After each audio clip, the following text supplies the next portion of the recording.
সবাইকে ওয়েলকাম জানাচ্ছি। তো আমি অপু কৃষ্ণ দাস। তোমাদের সাথে আজকে আমরা সাধারণ গণিতে চ্যাপ্টার 10 এর দূরত্ব ও উচ্চতা থেকে একেবারে বেসিক টু প্রো লেভেলের ক্লাস করব।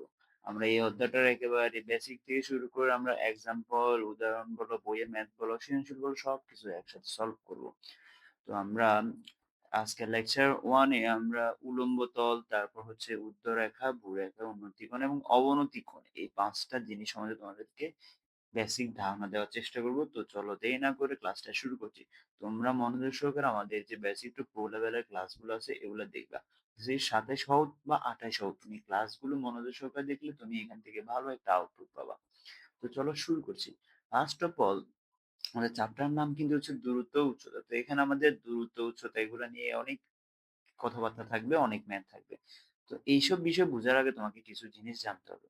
ফার্স্ট অফ অল যে জিনিসটা সেটা হচ্ছে কি উলম্ব তল। আচ্ছা, উলম্ব তল এখানে আমি সংজ্ঞা দিছি, বলছে যে তল ভূমির তলের সাথে লম্ব তাকে বলা হয় উলম্ব তল। এখানে আমরা দেখতে পাচ্ছি আমাদের একটা চিত্র দেওয়া আছে। এই চিত্রে এটা একটা ত্রিমাত্রিক কাটতেছি, একটা ত্রিমাত্রিক। এখানে তিনটা তল এক্স ওয়াই জেড, তিনটা তল আছে। এখন এই এক্স ওয়াই তলের উপরে তোমার এ বি সি ডি, এটা একটা কি, এটা আরেকটা তল। এই যে এ বি সি ডি আরেকটা তল, এটাকে বলা হচ্ছে আমাদের উলম্ব তল বলা হবে, এটাই উলম্ব তল। তাহলে যে তল একটা ভূমির তলের সাথে লম্ব, আমাদের এই এক্স ওয়াই ওয়াই একটা তল, এই তলের ভূমির তলের সাথে এটা একটা লম্ব, কিন্তু এখানে যে এটা একটা লম্ব, এই কারণে এটাকে বলা হবে উলম্ব তল। ঠিক আছে, জাস্ট সিম্পল জিনিস। এরপর দেখো উর্ধ্বরেখা, বলা হয়েছে যে ভূমির তলের উপর লম্ব যে কোনো সরলরেখাকে উর্ধ্বরেখা বলা হবে। এখানে দেখো এটা হচ্ছে ভূমি, এটা একটা তল। আমি যদি ত্রিমাত্রিক কাটতেছি স্থানাঙ্ক আকারে আঁকি, এটা একটা তল বা এই একটা তল এটা। এই তলের উপরের লম্ব যেকোনো একটা রেখা। এখানে AB যে রেখাটা সেটাকে বলা হবে উর্ধ্বরেখা। তার মানে এই ভূমি, আমার এটা হচ্ছে ভূমি, এটা ভূমি। এই ভূমির উপর যেকোনো লম্ব সরলরেখাকে বলা হবে কি উর্ধ্বরেখা। জাস্ট সিম্পল কথাবার্তা, এখানে বেশি আমরা ঝামেলা করব না। উর্ধ্বরেখা কি? উর্ধ্বরেখা হচ্ছে লম্বালম্বি, এরকম লম্বালম্বি ভাবে যেটা থাকে সেটা হচ্ছে উর্ধ্বরেখা।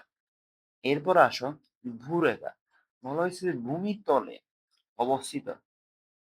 এখানে ছিল ভূমির তলে লম্বভাবে, আর এখানে ভূমির তলে অবস্থিত যে সরলরেখা, অর্থাৎ ভূমি এই যে তল, এই তলের মধ্যে যে ভূমি রেখাটা থাকবে সেটাকে বলা হবে আমাদের ভূরেখা। আচ্ছা, এরপর দেখো উন্নতি কোণ, বলা হয়েছে যে ভূতলের উপরে, ভূতল অর্থাৎ ভূমির যে তলটা আছে এই তলের উপর কোনো বিন্দুতে ভূমির সমান্তরাল রেখার সাথে যে কোণ উৎপন্ন করে, বা তুমি এটা উপর বলতে পারো যে ভূমির তলের উপরের দিকে আর কি, এটা একটা তল, এই তলের উপরের দিকে যে কোণটা থাকবে সেটা হচ্ছে উন্নতি কোণ। সমান্তরাল রেখার সাথে যে কোণ উৎপন্ন করে সেটাকে বলা হবে উন্নতি কোণ। আর অবনতি কোণ, অবনতি কোণটা হচ্ছে ভূতলের সমান্তরাল রেখার নিচে, ভূতলের সমান্তরাল রেখার নিচে, এই পয়েন্টটা ইম্পর্টেন্ট, নিচে যে কোণটা উৎপন্ন করে, নিচে কোন বিন্দু ভূরেখার সাথে যে কোণটা উৎপন্ন করে তাকে বলা হয় অবনতি কোণ। আমরা একটা চিত্রের মাধ্যমে যদি আমরা তোমাদেরকে জিনিসটা দেখাই, দেখো এখানে একটা চিত্র আঁকা হয়েছে, এটা একটা ভূরেখা। এই যে লম্বালম্বি যে রেখাটা দেখতে পাচ্ছ এটা একটা ভূরেখা।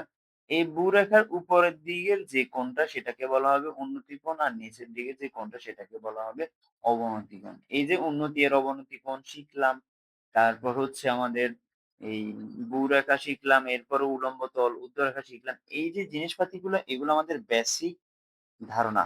আমরা যদি বইয়ের ম্যাথ গুলো ভালোভাবে বুঝতে চাই তাহলে আমাদের এই বেসিক গুলো লাগবে। ঠিক আছে, তো আমাদের আজকের ক্লাসে মোটামুটি আমরা এই বেসিক টুকু শিখলাম। এর পরবর্তীতে আমরা এখানকার যে চিত্র আঁকা শিখবো, তারপর হচ্ছে আমরা এখান থেকে উদাহরণের অঙ্ক করব, এরপর আস্তে আস্তে আমরা বইয়ের অঙ্ক করবো। তো সবাই ভালো থাকো, সুস্থ থাকো, আজকের মতো বিদায় নিচ্ছি, ধন্যবাদ সবাইকে।